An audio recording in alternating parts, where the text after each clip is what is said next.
എറണാകുളം തൃക്കാക്കരയിൽ സ്ത്രീകൾക്ക് വേണ്ടി നിർമ്മിച്ച വനിതാ വ്യവസായ കേന്ദ്രം പ്രവർത്തനരഹിതമായിട്ട് 17 വർഷം ലക്ഷങ്ങൾ ചെലവഴിച്ച് കെട്ടിടം നിർമ്മിച്ചിട്ടും ആർക്കും പ്രയോജനമുണ്ടായില്ല.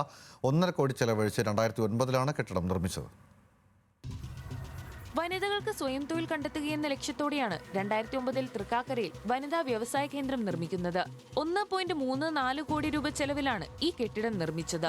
വർഷാവർഷം കെട്ടിട നിർമ്മാണത്തിനും നവീകരണത്തിനുമൊക്കെയായി നഗരസഭ കോടികൾ ചെലവഴിക്കുന്നുണ്ടെങ്കിലും ഒരു സ്ത്രീക്ക് പോലും ഈ കെട്ടിടം കൊണ്ട് പ്രയോജനം ലഭിച്ചിട്ടില്ല. ഓരോ വർഷവും ലക്ഷങ്ങൾ നവീകരണത്തിന് ചെലവഴിക്കുന്ന നഗരസഭ വ്യവസായം തുടങ്ങുന്നതിന് യാതൊരു പ്രോത്സാഹനവും നൽകുന്നില്ലെന്നാണ് ആക്ഷേപം. എന്നാൽ 2013-18 കാലയളവിൽ മാത്രം വനിതാ വ്യവസായ കേന്ദ്രത്തിലെ പൊതുമരാമത്ത് വർക്കുകളിൽ കെട്ടിടത്തിനു വേണ്ടി 81 ലക്ഷം പാഴാക്കിയതായി ഓഡിറ്റ് റിപ്പോർട്ടിൽ പറയുന്നു. ഞാൻ 2009 മുതൽ ഇവിടെ പ്രവർത്തനം ആരംഭിച്ച നമ്മുടെ വനിതാ വ്യവസായ പാർക്കുമായി ബന്ധപ്പെട്ട ഒരു പ്രശ്നമാണ് ഇപ്പോൾ ഉന്നയിക്കുന്നത്. 2009 പണിയെടുപ്പിച്ചു. അതിനുശേഷം 2020 വരെ ലക്ഷക്കണക്കിന് രൂപയുടെ മെയിൻ്റനൻസ് എല്ലാം നടത്തി.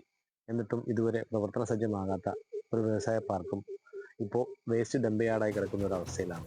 ജില്ലയിൽ ഏറ്റവും മികച്ച രീതിയിൽ കുടുംബശ്രീ പ്രവർത്തനമുള്ള നഗരസഭയാണ് തൃക്കാക്കര. തയ്യൽ യൂണിറ്റ് തുടങ്ങുന്നതിന് മാത്രം 100 അപേക്ഷകളാണ് നഗരസഭയ്ക്ക് ലഭിച്ചിരിക്കുന്നത്. സ്വയം തൊഴിൽ ആരംഭിക്കുന്നതിന് 100 കണക്കിന് അപേക്ഷകർ ഉള്ളപ്പോഴാണ് നഗരസഭയുടെ ഈ അനാസ്ഥ. ന്യൂസ് മലയാളം, കൊച്ചി.